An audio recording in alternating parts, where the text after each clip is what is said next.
everybody, Dr. Misty here.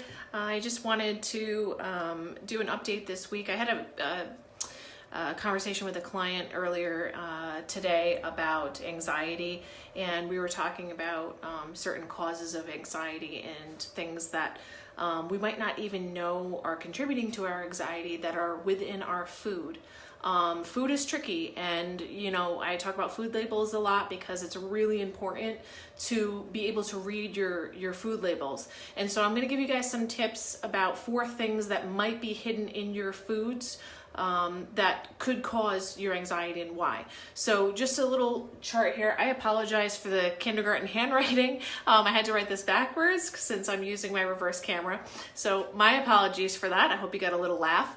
But let's talk about 4 things in your foods that can cause anxiety. Okay, so the first one is a product called aspartame. Okay, so this is an FDA approved product. However, there have been many studies out that show that it is a neurotoxin. It gets broken down into 3 parts. 2 of them are formaldehyde, which, as we know, if you have ever looked into forensics or took forensics, or it's what we embalm bodies with when people pass away. So that actually gets stored within your fat cells. The other part is a excitatory neurotransmitter. It's called aspartic acid. Okay, so we have certain neurotransmitters within our spinal canal and central nervous system. Aspartic acid is one of them that is called excitatory. Okay, so there are a couple different types. One is inhibitory, which means slowing down. The other is excitatory. Okay, aspartic acid is excitatory. Okay, so I want you to think about that. Now, aspartame is in any diet product. So if you see diet soda, low calorie things, you want to look for aspartame. Okay, please avoid it.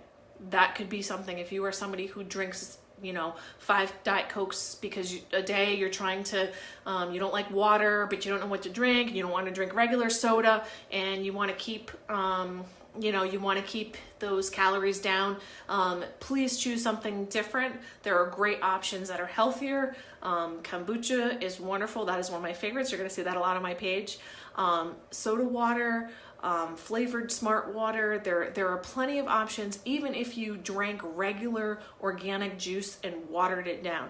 Anything except for those diet drinks, okay?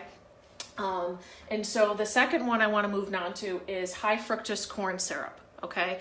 High fructose corn syrup is a sweetener, okay? High fructose corn syrup, even more than glucose, can spike your blood sugar. So this is what's known to, if you have a product that you're trying to, you're going grocery shopping, you're looking at the labels, that first product in the ingredients section is going to be the one that is the highest amount in the product, okay? So if you pick up something and it says high fructose corn syrup, put it back. Okay, do yourself a favor, put it back. That's going to spike up your blood sugar and cause those dips, highs and lows. That's one of the things that we can contribute to that, like 2 o'clock crash. Okay, high fructose corn syrup is going to make you a lot more jittery. It's going to spike your blood sugar really quickly. So something to remember. We don't want to be spiking our blood sugar for a couple of different reasons, but again, something you want to cut out of your diet if you're able to, and read those labels. Okay, so the third one is actually gluten.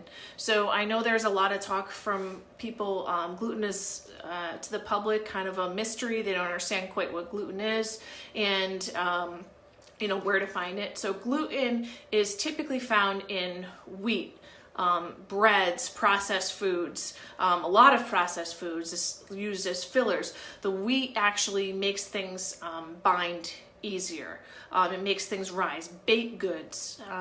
So wheat, because of genetic modification, there's all different types of gluten now. And so gluten, we know that because of the genetic modification, there's actually changes within our gut tissue. And it can create something called leaky gut.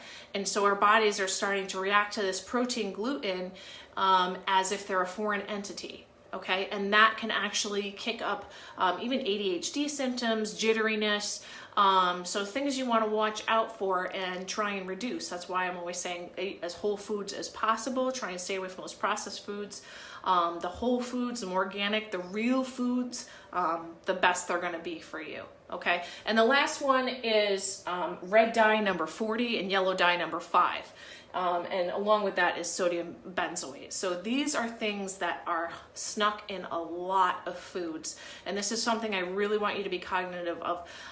So there's been research that shows that brain changes in children causing hyperness, jitteriness. They've actually done brain scans on children after they've taken these products. And again, another FDA approved product. I'm not against FDA. I'm just saying there's new research coming out, and you know, we should all be aware and protecting ourselves, right? So there shouldn't be food dyes in our food. There's no reason for that. And so the red food dyes particularly are one of the ones that caused most of those brain changes and areas in the brain to light up after the child had ingested the food coloring, and it caused symptoms of jitteriness, decreased concentration, irritability, increased movement, and anxiety. So you know, those are 4 things that are commonly used in foods, and